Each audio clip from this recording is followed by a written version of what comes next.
ng ating glucose checking. We have the random blood sugar testing and the fasting. Pag sinabi natin fasting, that it should not be more than 10 hours. Okay?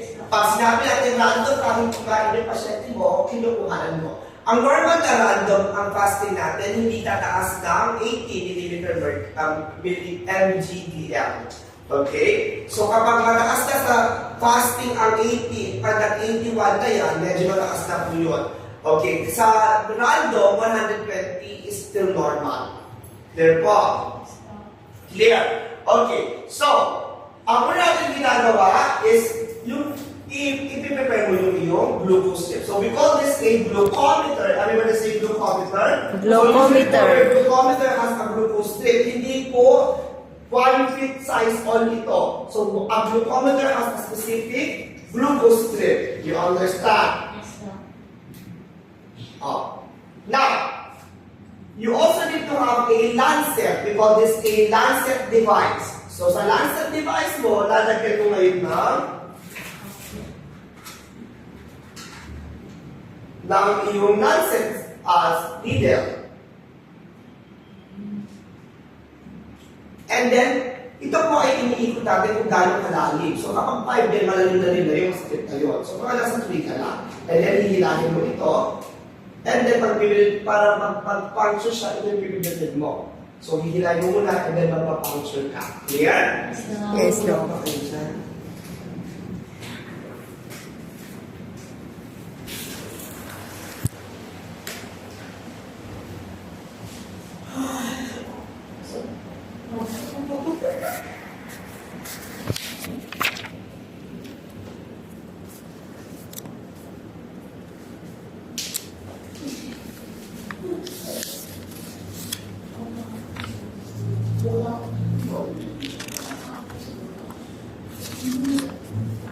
Ano kasi, alam niyo nang siya papasok. So, ang purpose ng ating glucose checking is for us to identify, usually po ito ginagawa ito sa mga pasyente diabetic. Okay, kahit hindi po diabetic, pwede ko naman gawin ito. So, this is to monitor the sugar level in the body. Para alam din natin kung ang pasyente, for example, diabetic, kailangan niya mag-withhold muna ng damot bago mo siya bigyan ng damot. You understand? So, ano ang ginagamit natin dito? We use we perform what we call your fingerprint. Okay. So, ang daliri natin, pwede mong gamitin lahat ng daliri sa kamay at sa paa. So, usually po, anong ginagamit natin? We usually use the ring finger. Kasi bakit ring finger ang ginagamit natin? Kasi po, yung ring finger ang pinakalis natin ginagamit mo. Yung index finger natin dapat ang pinakalis mong gagawin at saka yung thumb finger kasi these are the usual na fingers na ginagamit mo. You understand? Now, you use your ring finger, pero kung ang pasyente mo, madalas nakuha na ng lahat ng daliri magamit mo na. Wala ka ng choice. Depende dahil ito na. So, kung lagi kang... ano nga ako dun sa may hagdan ate? So, kung ang pasyente mo, monitoring yan is every 1 hour, every 2 hours na glucose. So, talaga, lahat ng daliri magagamit mo talaga. You understand? Sino gusto magpatusok? So, kapag tutusukan natin siya, first, gagamitin mo yung kanyang finger. So, first is you have to warm the patient's hand. Bakit po? Para magkaroon ng promote ng vasodilation.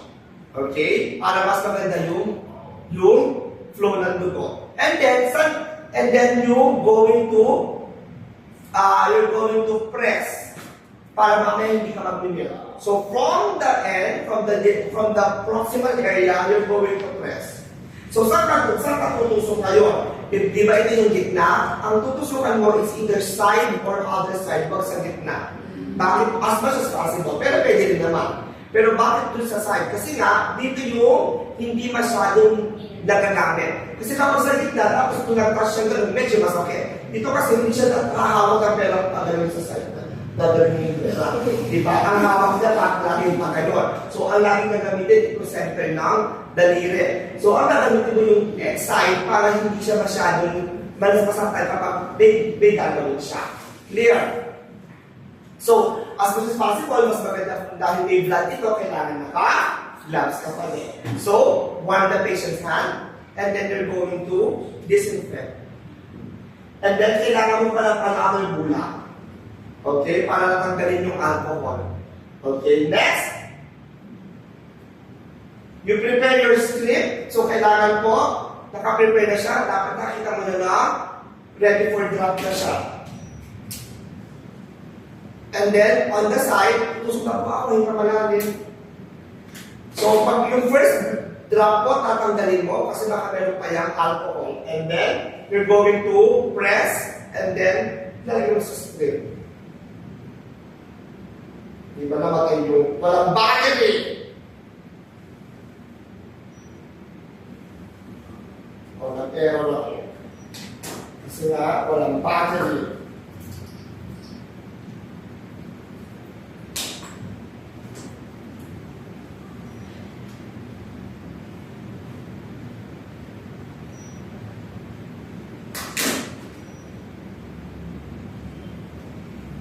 Walang battery. So, magbawas ka yan. Sabihin sa'yo kung ano yung leading ng iyong sugar. You understand? Clear mo? Yes, Doc. Clear. Well, you have questions so far? Dok, paano po yung ibang yung glucose na pang yung may point-point po? Paano po yun? Ano yung point ko? Hindi po siya kunwari 81, parang 1.2 kg po kasi katulad sa ginagamit natin. Paano po siya i-compute? Kasi yung chart ng Dok, tinitingnan ko lang sa movie. Oo, meron naman siyang ganito. So, yung convert mo siya, no? Magpo-convert ka. So, meron siyang conversion na ipapakita sa'yo. Okay, you have questions so far? Okay. So, we're going to have your RD next week on calendarization. Okay? And then, after on, we'll have your exam. So, that will be Tuesday and Wednesday. Kaya Tuesday and Wednesday? Yes, Dok. Okay, Yes. sige. So,